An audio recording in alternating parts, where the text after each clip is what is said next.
So, I want to take a few minutes to share my personal journey on my personal YouTube channel. I'm a really ordinary, normal guy. I grew up in Idaho, grew up in a family that was pretty strict LDS. Spent my teenage years just kind of going astray, doing whatever. But I knew that I wanted to serve a mission. I ultimately was called to Chile. When I got to the MTC, I had already read the Book of Mormon once or twice, but I knew that I needed to and wanted to really get serious about the scriptures. So I and another of the missionaries from my dorm room decided we were going to get up really early and spend extra time in the Book of Mormon. So we would go down the hall and sit in the stairwell at the dorms there at the MTC and read the scriptures at about 5:30 in the morning. And that was amazing for me. I loved it, and there was a different spirit about it. The nice thing was, when I got to Chile, we had this thing called siesta, and back in the day, we weren't allowed to proselyte at all, and that was from 1 to 4 in the afternoon. So after we would go to dinner at a family's house there, we had time for personal study. Most of my companions would fall asleep with a book on their head, and I decided that I was going to get through all of the standard works in addition to the Institute manuals, which I had bought and was lugging around with me in my suitcases. So I determined that I needed to read about 5 pages a day in addition to whatever content there was from the Institute manuals. So I got to the point on my mission, I woke up, was excited to read the scriptures. I got back from proselyting to siesta and really enjoyed being in the scriptures, because there was a completely different spirit that brought to me, and I loved it. And I just decided, hey, this is going to be something I'm going to do my whole life. And unfortunately, when I got home from my mission, I never set any goals or habits to keep that going. And I immediately got really busy, and I dropped off a cliff, and I completely forgot how much I enjoyed being in the scriptures. And I became what I would call a Sunday Mormon, which I would say is pretty typical of most LDS people. And so years went by. I went to school, I got married, I got a job and a career, we had kids. I participated in lots of callings in the church. I considered myself better than the average LDS person out there, but even though I'd spend a little bit of time in the scriptures every week, I wasn't doing what I did on my mission, and I completely forgot what that was like. So a lot of time went by, and 14 years later, my brother, who was a seminary teacher at the time, said that he could get extra vacation if he would go to a church history site. And so he asked me if I wanted to go to Nauvoo with him. And I'm like, sure, yeah, I've never been. So we jumped in the car, drove 20 plus hours to Nauvoo, and I had a life-changing experience there. So I'm really not big on pageants, and this was July of 2006. They had the Nauvoo pageant. I think it was fairly new at the time. We got there, we did one evening, we went and sat down for the Nauvoo pageant, which, like I said, I kind of hate pageants usually, but as that pageant started, the spirit came over me so strong, so powerfully, that I just cried through the whole thing. And this was completely unexpected for me. And the spirit was so strong, and for so long during that time, that I was reminded spiritually of where I had been 14, 15 years before when I was on my mission. And that was a wake-up call to me. And I thought to myself, Adam, you are an idiot. What have you been doing? You need to get back on the horse. You need to get back into the scriptures, because I was reminded how much I loved that and how much peace that came to me because of that. So I've spent a significant time in the scriptures every day since then, which has been 17 plus years. And as I've done that, the Lord's used that time when I've been in the scriptures and been seeking after Him and asking questions. And I think I'll do another video on exactly how I've been taught by the scriptures. But that has been a time for God to teach me. A couple years after I started that, I started to realize that I didn't know how to pray. And I hesitated big time to approach God because I felt unworthy. Not that I was hugely sinful or anything, but I didn't want to approach God unless I felt like I was in a position where He would listen to me. And as I thought about that, I realized, and God taught me, that I'm supposed to be bringing my weaknesses and sins to Him, and the very reason that He's given us prayer is so that we can come to Him with our weaknesses and problems and burdens and be honest with Him and give those to Him.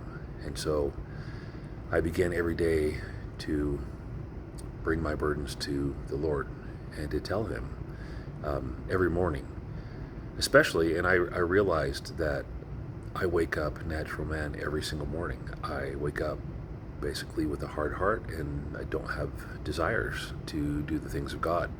That's a thing that repeats itself every day for me. So my prayer every morning was, hey God, I am not feeling it, and I'd like to. I have a hard heart, and I would like to have a soft heart, and I would really love for you to change my heart. And I would plead and beg for Him to change my heart so that I would have desires to do good and have a soft heart. And that is one prayer that I prayed over and over and over again for many, many, many years. And that is one prayer that has been answered for me every single day for many years. So that's thousands and thousands of times that I've had that prayer answered for me. And that has changed my life, to have prayer and scriptures every day, and to have God work on my heart every day. Because we're in, this world's terrible in a lot of ways. I mean, it's great in a lot of ways, but it's really awful and hard and difficult, and it's meant to be that way. And God's given us these gifts so that we can turn the tide in our lives, in the lives of our family, and lives of other people. So that has gone on for years, and God has taught me one thing after another after another. And 2 or 3 years ago,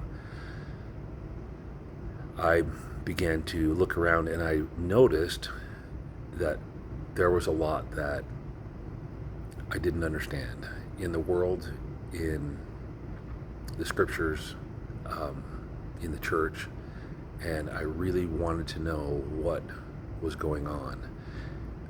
And so I felt that I needed to pray to have my eyes opened.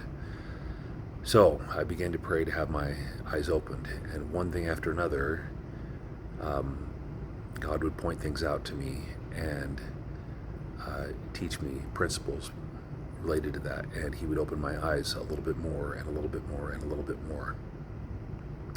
Almost 2 years ago, my wife and I were at an event. We sat down next to a guy.